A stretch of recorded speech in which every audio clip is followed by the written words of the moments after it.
Hi, I'm Scott Pence. As someone who has worked with people for 25 years, I've had countless opportunities to hear folks talk about the challenges that they struggle with in life. And one of the most common struggles that I hear about is anger. And of course, I know personally what it's like when anger stirs up in me. In this area, I was really helped by a definition of anger from a philosophy professor at USC. His name was Dallas Willard. And he wrote that the primary function of anger in life is to alert me to an obstruction to my will. What he's saying is that basically at root, anger is your body's response to you not getting your way.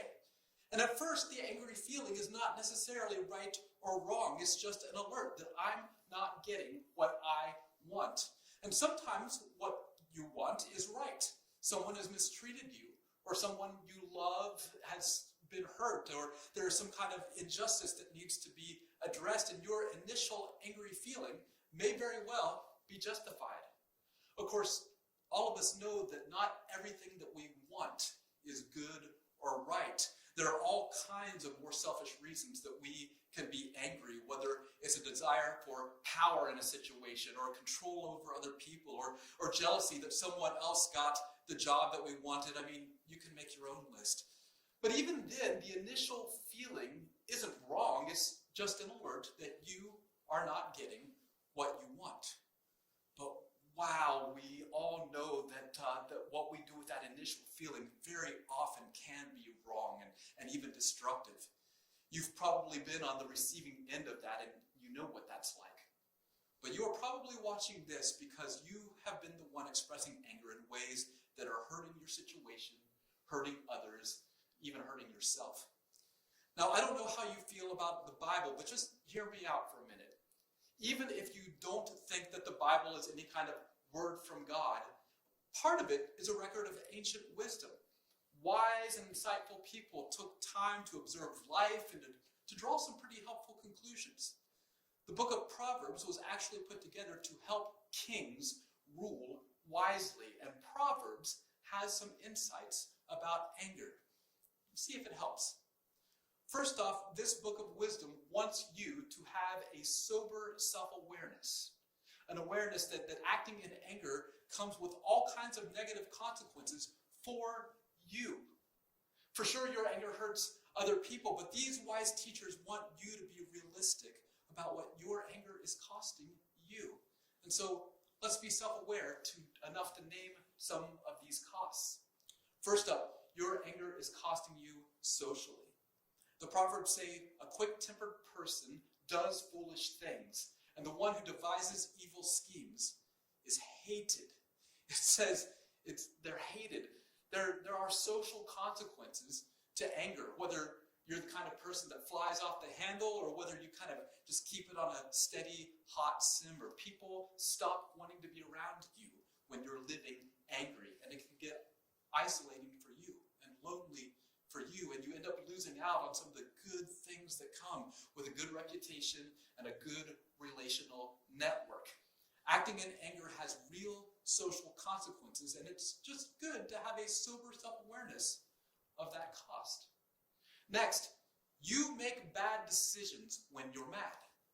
The Proverbs say, whoever is patient has great understanding, but the one who is quick-tempered displays folly.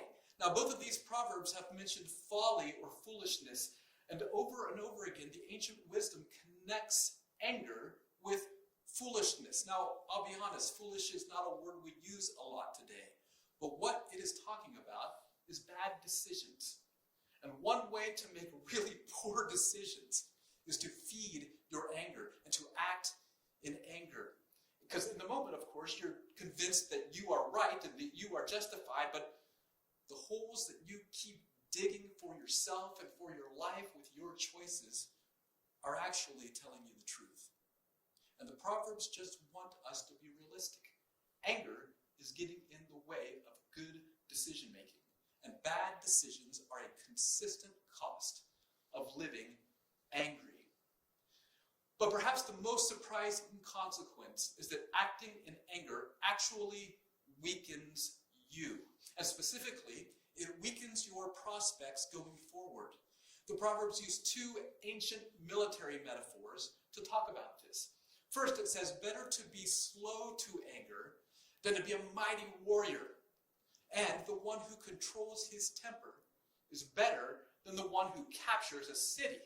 And the idea is that sometimes taking the city feels powerful, but wise rulers know that sometimes even if you win the battle, the losses that you have incurred along the way weaken the kingdom. And in the end, you lose more than you've gained. There's a second military proverb, and it says, like a city that is broken down without a wall. And you know in ancient cities how important that protective wall was. And for it to be broken down leaves you vulnerable. It says, like a city that is broken down without a wall, so is a person who cannot control his temper. And anger is deceptive that way because it makes you feel powerful. But if you step back and you think about it, when anger is dominating parts of your life, you are actually not the powerful one. You are being ruled by your impulses, and that is not strength.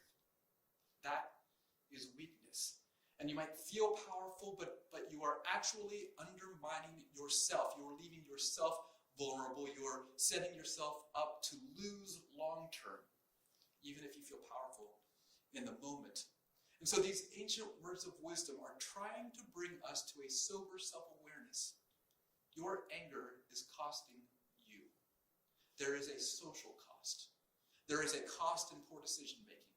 And that pattern of anger sets you up to lose more than what you are gaining in the moment.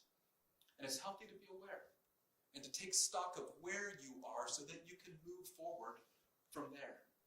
And so how can we respond differently? Well, Proverbs actually has a good bit to say about that as well, and we're going to hit some of that in the next video. If you liked this video, you can hit that like button on your screen, and if you're interested in more videos like this one, you can subscribe and stay up to date on all of our videos and our resources. Grace and peace to you.